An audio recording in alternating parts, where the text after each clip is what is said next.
ओम श्री हनुमते नमः। आइए आज की कथा को आरंभ करते हैं। अब हनुमान को अपनी शक्ति का स्मरण हो जाने के बाद सारी की सारी वानर समुदाय, सारी वानर सेना, भालू समुदाय सब उत्साहित हो गए हैं। सभी ने जोर से जयघोष करते हुए हनुमान का अभिनंदन किया।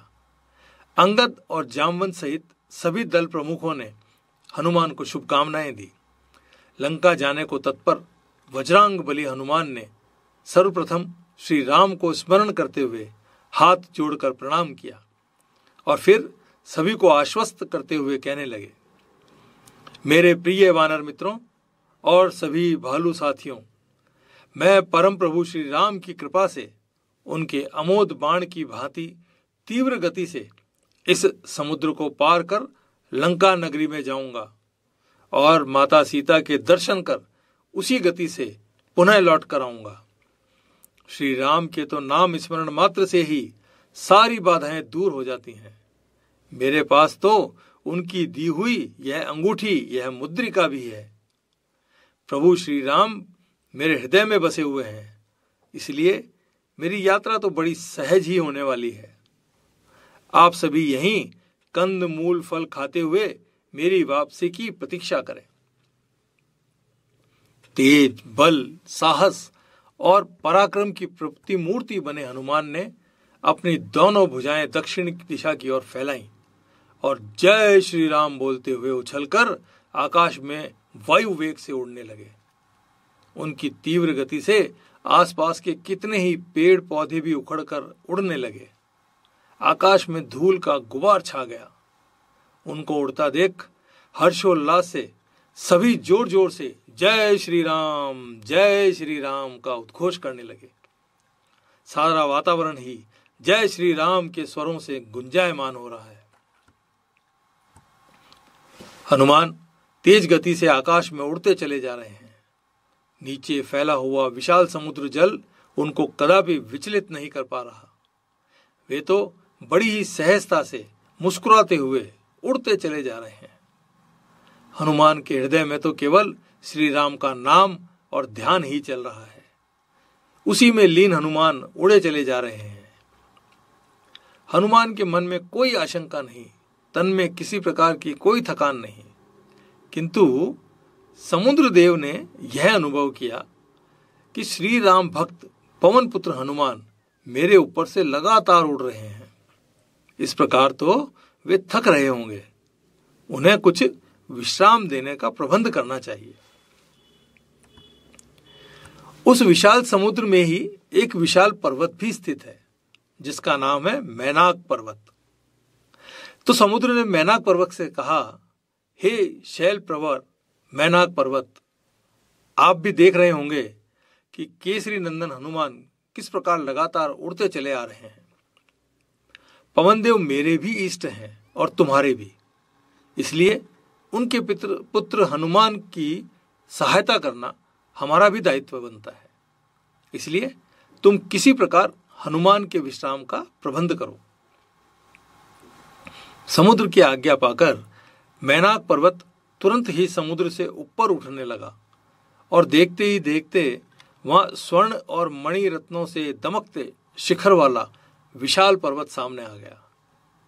तब मैनाक पर्वत ने मनुष्य वेश धारण कर हनुमान को पुकारा, हे कपि श्रेष्ठ हनुमान, कृपया मेरा निवेदन सुनिए।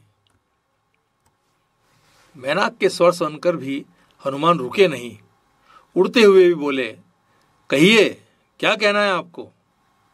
मैनाक पर्वत ने हाथ जोड़कर निवेदन किया, हे कपि श्रेष्ठ हनुमान, आप मेरे पूज्य पवन देव के पुत्र हैं और उन्हीं की भांति अपरिमित शक्ति से संपन्न भी हैं। इसलिए आपके सामर्थ्य पर मुझे तनिक भी शंका नहीं है। किंतु हे हनुमान, आप मुझे भी तनिक सेवा का अवसर प्रदान कीजिए और कृपा करके कुछ देर मुझ पर रुककर विश्राम कर लीजिए, मेरा आतिथ्य स्वीकार कीजिए। किंतु हनुमान रुके नहीं, उड़ते हुए ही बोले, यह संभव नहीं है, कदापि संभव नहीं है। मैनाक पर्वत ने पुनः आग्रह करते हुए कहा, हे पवन पुत्र, आप मेरे वंदनीय हैं, आपकी सेवा मेरे लिए पवन देव की सेवा के समान ही है।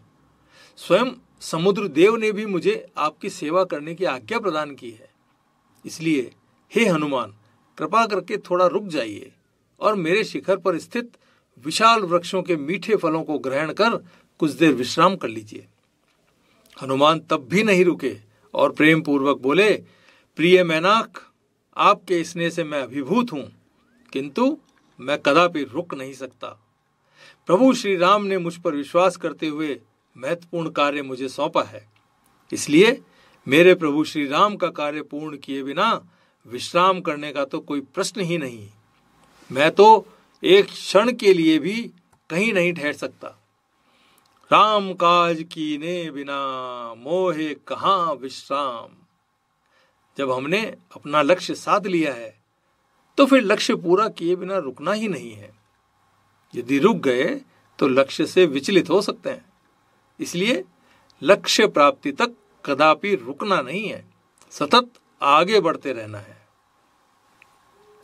हनुमान भी अपने लक्ष्य पर दृष्टि रखते हुए मैनाक पर्वत को स्पर्श करते हुए तीव्र गति से लंका की ओर बढ़ चले। मैनाक पर्वत और समुद्र दोनों हनुमान के दृढ़ निश्चय और श्रीराम भक्ति को देखकर हर्षित हुए और स्नेहपूर्वक बारंबार हनुमान को आशीर्वाद देने लगे।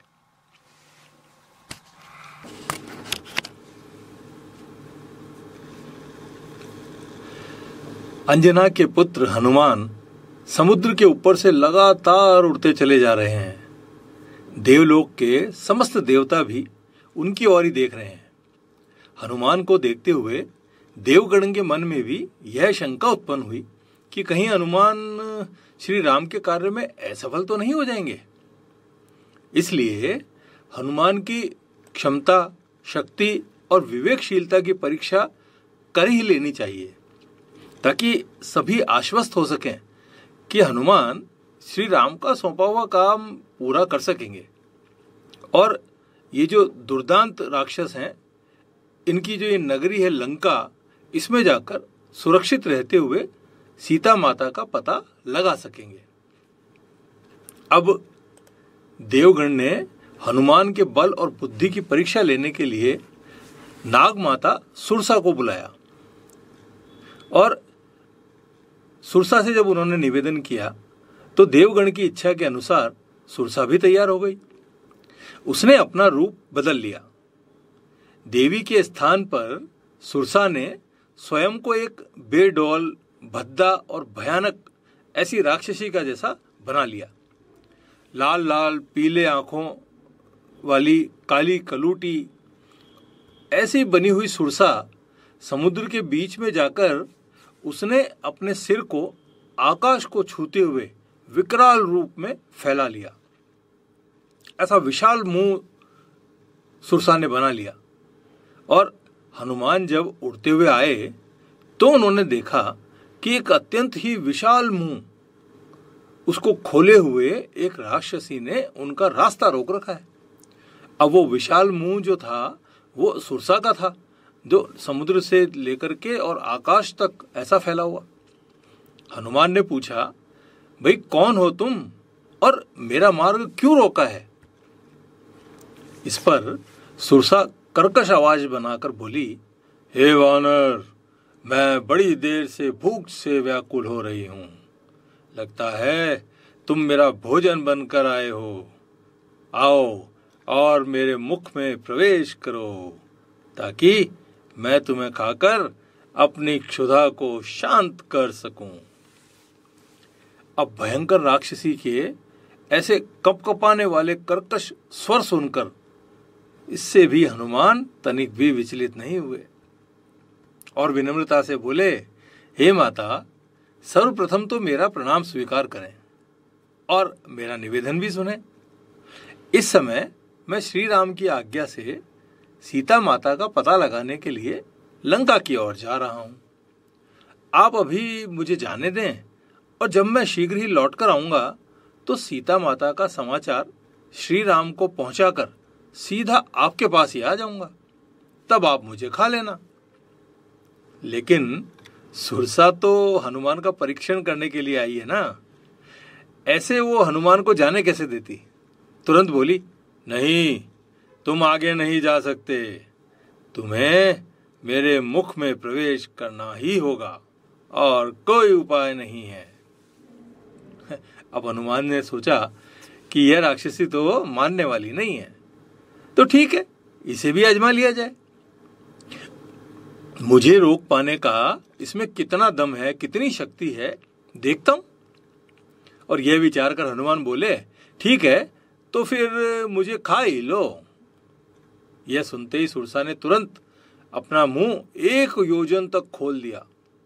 यह देख हनुमान भी कहां पीछे रहते, उन्होंने अपने शरीर को 2 योजन तक विस्तृत कर लिया। ऐसे तो हनुमान सुरसा के मुंह से भी बड़े हो गए, अब सुरसा उन्हें कैसे खाती। यह देख सुरसा ने अपना मुंह और बड़ा करते हुए 4 योजन तक खोल दिया। अब मुस्कुराते हुए हनुमान ने अपना शरीर 8 योजन का कर लिया। इस प्रकार सुरसा अपना मुंह जितना बड़ा करती, हनुमान उससे 2 गुना बड़ा अपने शरीर को करते जाते।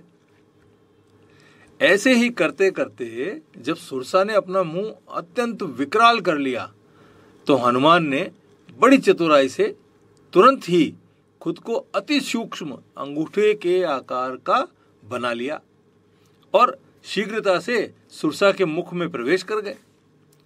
अचानक हनुमान के सूक्ष्म रूप धारण कर लेने उससे वो सुरसा एकदम से हकबका गई, हड़बड़ा गई। अब जब तक सुरसा कुछ समझती और कई योजन तक फैले अपने मुंह को बंद करने लगती, तब तक हनुमान अति शीघ्रता से उसके मुंह से बाहर निकल आए। हतप्रभ सुरसा हनुमान को ताकती रह गई।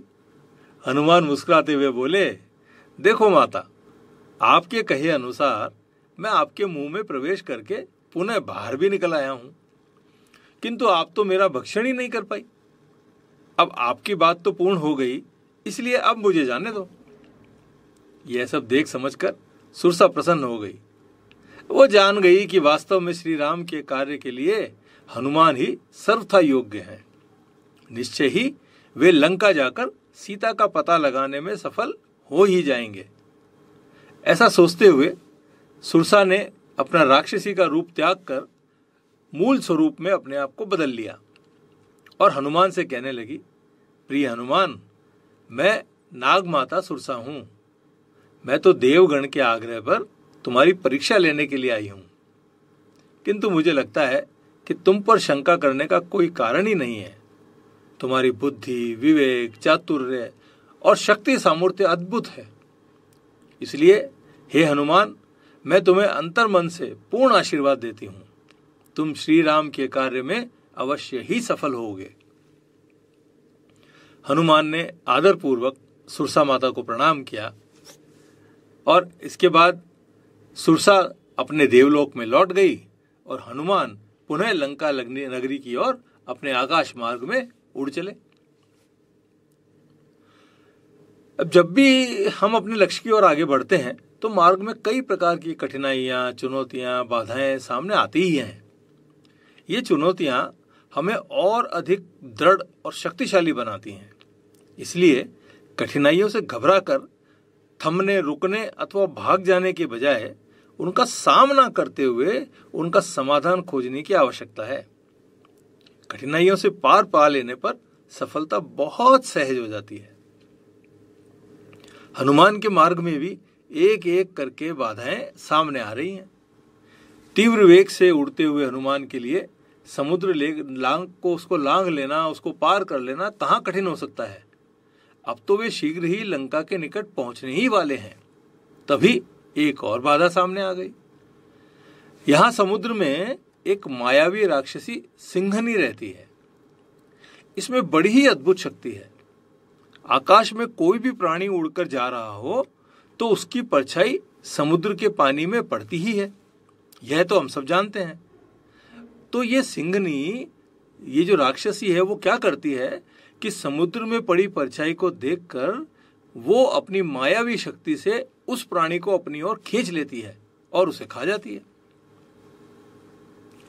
बजरंगबली हनुमान अब उड़ते चले आ रहे हैं और नीचे मायावी सिंहनी ने हनुमान की परछाई को जब पानी में देखा तो उसने अपनी शक्ति का प्रयोग करते हुए हनुमान की छाया को पकड़ लिया। अब छाया को पकड़ते हुए जैसे ही उसने छाया को पकड़ा, हनुमान भी अपनी गति से रुक गए, उनको रुकना पड़ा। मायावी शक्ति के वशीभूत हनुमान जहां के तहां ही ठहर गए, आगे बढ़ ही नहीं पा रहे थे। आश्चर्य में पड़े हनुमान ने नीचे समुद्र की ओर देखा तो उन्हें विकराल राक्षसी सिंहनी दिखाई पड़ी। वही हनुमान की परछाई को पकड़े हुए है, यह उन्हें पता लगा।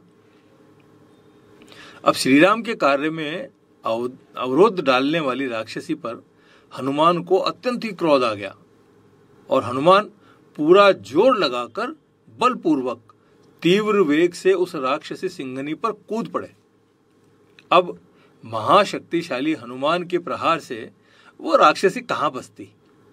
हनुमान के ऊपर गिरते ही नीचे दबकर भयंकर राक्षसी सिंहनी चित्कार करते हुए एक ही क्षण में चूर चूर हो गई और हनुमान वो तो फिर से निर्विघ्न आकाश में उड़ने लगे।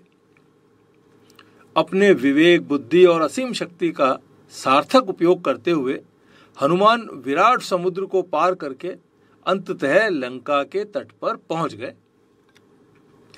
तट पर अनेक प्रकार के मीठे फलों से लदे हुए वृक्ष, अनेक सुगंधित फूलों से सजे हुए उद्यान, ये सब दूर दूर तक फैले हुए हैं। चारों ओर मन को हर्षित कर देने वाली सुगंधित शीतल बयार बह रही है।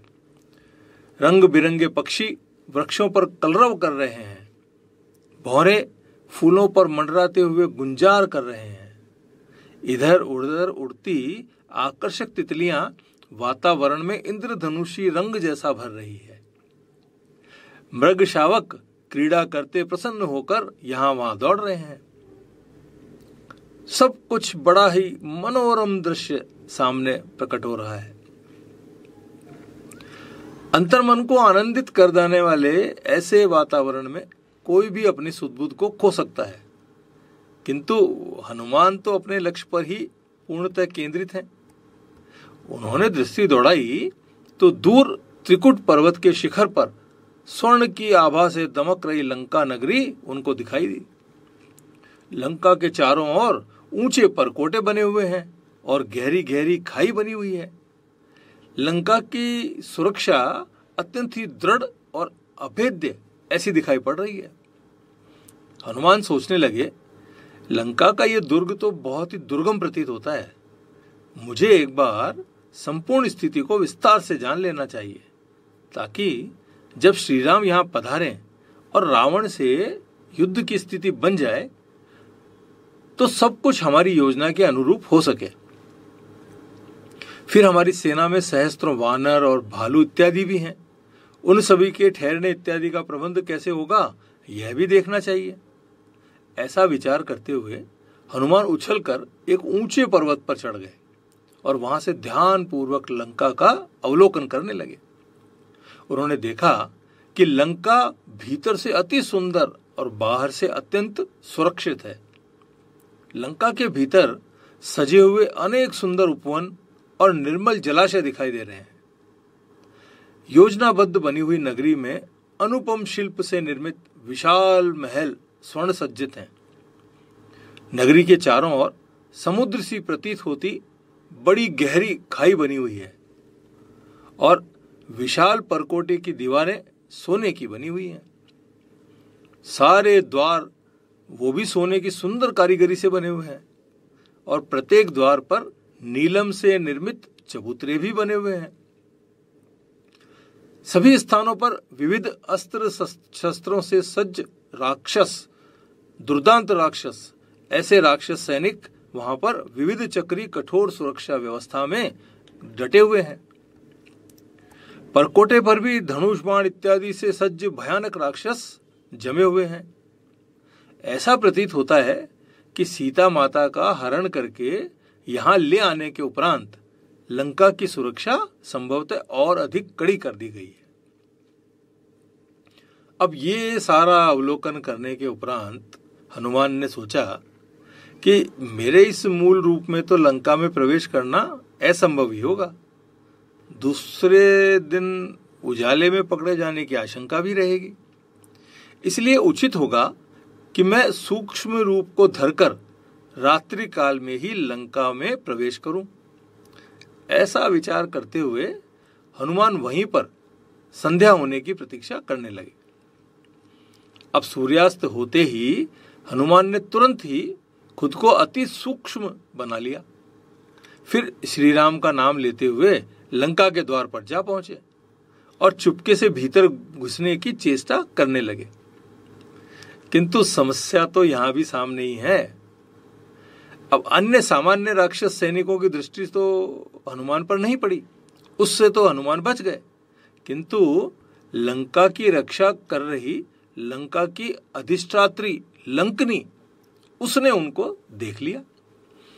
लंकनी हनुमान के सामने आकर खड़ी हो गई और डांटते हुए बोली, ए कौन है रे तू, जो चोरों की तरह हमारी नगरी में प्रवेश कर रहा है?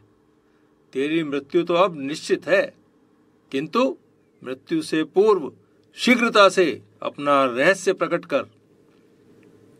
हनुमान ने सोचा कि यहां इस राक्षसी से विवाद करना उचित नहीं है। कहीं शोर सुनकर अन्य राक्षस भी आ गए तो कार्य में अनावश्यक विलंब हो जाएगा। फिर हनुमान को यह भी लगा कि यह एक स्त्री है, इसलिए इस पर घातक प्रहार करना भी ठीक नहीं है। ऐसा विचार करके हनुमान ने अपने बाएं हाथ की मुट्ठी से लंकनी के मुख पर जोर से प्रहार कर दिया। अब हनुमान ने चाहे हल्का ही प्रहार किया हो, पर उनके अंग तो वज्र के समान कठोरी हैं। इसलिए उस हल्के प्रहार से भी लंकनी की आंखों के सामने अंधेरा छा गया और तुरंत ही वह मूर्छित होकर पृथ्वी पर गिर गई। हनुमान ने सोचा कि यह अच्छा अवसर है, अन्य कोई राक्षस यहां आए इससे पूर्व ही मुझे लंका में प्रवेश कर लेना चाहिए। और सूक्ष्म रूप धरे हुए हनुमान श्री राम नाम का स्मरण करते हुए उस अभेद्य लंका नगरी में चुपचाप से प्रवेश कर गए। आज की इस पावन कथा को हम यहीं विराम देते हैं। बोलिए श्री हनुमान जी महाराज की जय।